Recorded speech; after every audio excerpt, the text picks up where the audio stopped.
Hello, Shauna Hillman. Hello, Nancy Hanks. So, we're starting a whole new podcast series. Merchants and Microphones 2026. What that says to you right there is we're going to be interviewing business owners here in the Silver Valley.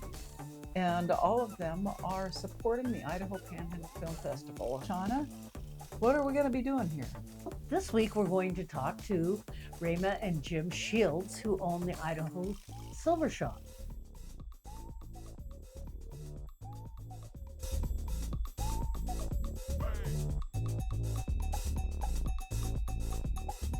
Welcome to the Idaho Silver Shop. Hey, Jake, how are you? Well, he doesn't know about that. Yeah, huh? sometimes little things like that can scare him more than people. Nancy, welcome to the Idaho Silver Shop. This is Wallace, Idaho's premier silver shop. And these are my friends, Rayma and Jim Shields, the owners. Been here forever, the Idaho Silver Shop. How many years? This year we're celebrating 40 years of the shop being open, and I've been here for 37 of them. So I've been around for a long time. Jim and I have owned the store now for 10 years. And so he's come along and learned a lot about working in a silver shop. The part I like that Jim has said to me is being a police dispatcher, sheriff's dispatcher was way easier than working in a silver shop. But he's coming along. He is. He does a great job with customers. So I know this is a grand shop, but we want to highlight a couple of things. First off, tell our new audience of Merchants and Microphones, that's the name of the show, about becoming a destination tourism town and growing that image. Well, we started out, the previous owners who I worked for lots of years knew that Wallace had potential.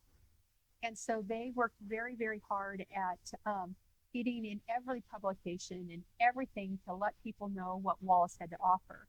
They always knew that we were always a mining town. And so when mining wasn't doing so well, they knew they had to branch out and do something different. And so buying ads in different publications, where to go in Idaho, got people to recognize that Wallace is a premier town to come and visit. One of my friends always calls us a walkabout town, and that's what we are. I tell people that every day. We're 2 blocks by 2 blocks. We have lots to entertain you in 2 blocks by 2 blocks. And so people come here, park their cars, and that's it. That's right. And bicycles are very popular And now. bicycles are now from about the 1st of May on. As well as Jake. Jake is a destination stop for people. We have people that come every year to see Jake. Right. Yeah, that's pretty sad when the dog gets more publicity than we do. Anything that gets publicity is good. And so, tell us what you love to sell in silver. So here in our shop, we feature 6 different local artists. And one of our big things that we feature the most are Idaho Star Garnets. And they're located down here in this corner. If you want to walk down here, we can look at them real quick. This is your cue, Jim, to tell us about this Star Garnet. So Star Garnet, it comes from about 60 miles south here, down below to a place called Megalodon. This is the way you find them in the ground. 6-ray Star Garnet. Jim called a 6-ray Star Garnet. It's our state stone.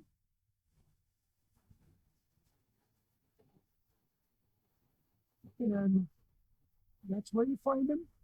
And this would be the finished product that you can put that star on there. These are all necklaces and earrings and Star Garnets. They are. When we until 1968, our state stone was just a garnet. And in 1968, a group in Southern Idaho petitioned the state and got it changed to a 6-ray star because we're the only place in the world to find that gem quality 6-ray star. 4 rays can be found in India and Idaho. I think that's pretty cool that we both start with eyes. Yeah. Very good. Very good. They're such a deep red. Yes, they run from a raspberry to a plum color. That's how they describe them. So we have people that come in and say, "What is this dark stone?" And we get to tell them our story. Yeah. Show us one of these with the state in it. First in state song.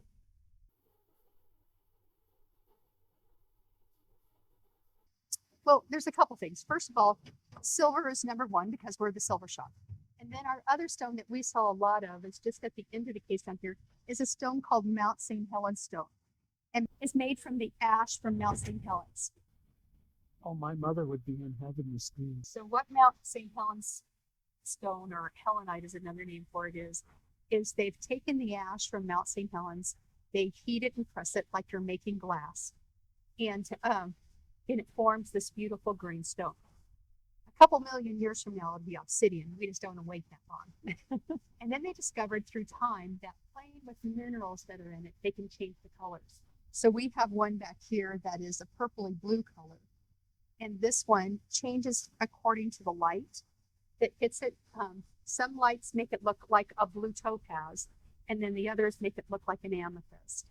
So we live in an LED world, so everything in here looks purple now. Yeah. So is this a man-made stone? It is a man-made stone at this time. How they discovered it is that when they were cleaning up down trees and equipment at Mount St. Helens, the chainsaws and the cutting torches going through the ash caused it to crystallize. And they said, oh, we could do something with this. So this is one of the many products they do with ash. Just And- a couple of million tons of Yeah, it. yeah. And they really like to get their ash from down by Yakima, Washington, because it's more of a pulverized stone, where ours was real powdery here. And lots of people use that ash to make pottery. Oh, Yeah, and so it's just It- different textures. when they make pottery with this, are glazes? Both, they do both. Are they these colors? No, they're not. They're usually more earth tones. Oh, Yeah. all right. Well, we are talking in earth now. Yeah, it is. Yeah. Yeah. Great. So what's fun besides Jake and Jake's sticker? Is one that Jim bought last year, and he loves to show this to kids. And it is Megalodon shark's tooth. Wow, let's see. Don't you love all the stuff that's in here? We try to have something for everybody. You know, we want everybody to be able to afford to come in here. Now, has this shark's tooth been to the dentist? No, not in a while. Okay, so this is a Megalodon shark's tooth. It's a full-size tooth, set in sterling silver, with stingray skin on top. The tooth. This guy happened to have these pieces, so we made a pendant out of it. Is it heavy? Yeah. Well, not as heavy as I thought it was going to be, but But it still has a that- little that's a weight to it. pretty hefty neck that's going Yeah. to hold you. Jim Wow. wore it during ski joring this last for about 4 hours. It's Yeah. heavy, yeah. And so that's one of the things that people come in and pick up for 25th. We have just plain picture frames on the other side, on the bottom, that we have all kinds of pictures in them right now. But people will pick those up. Those are probably my number one 25th wedding anniversary gift now. We even have a little ornament that says Happy 25th on it.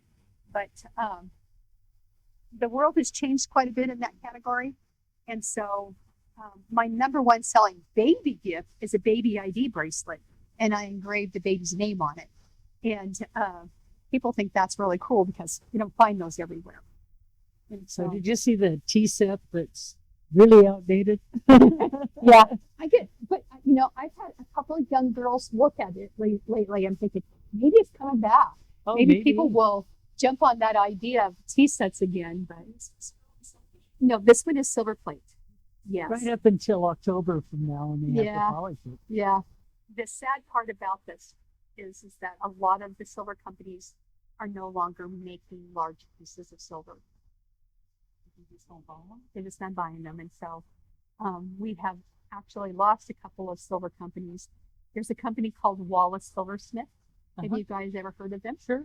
And so if you go over to our city hall, you'll see a plaque on the wall on the outside that was a gift from the Wallace Silver Company when we celebrated our Jubilee or one of those, 75th anniversary. because we were both had something in common of silver.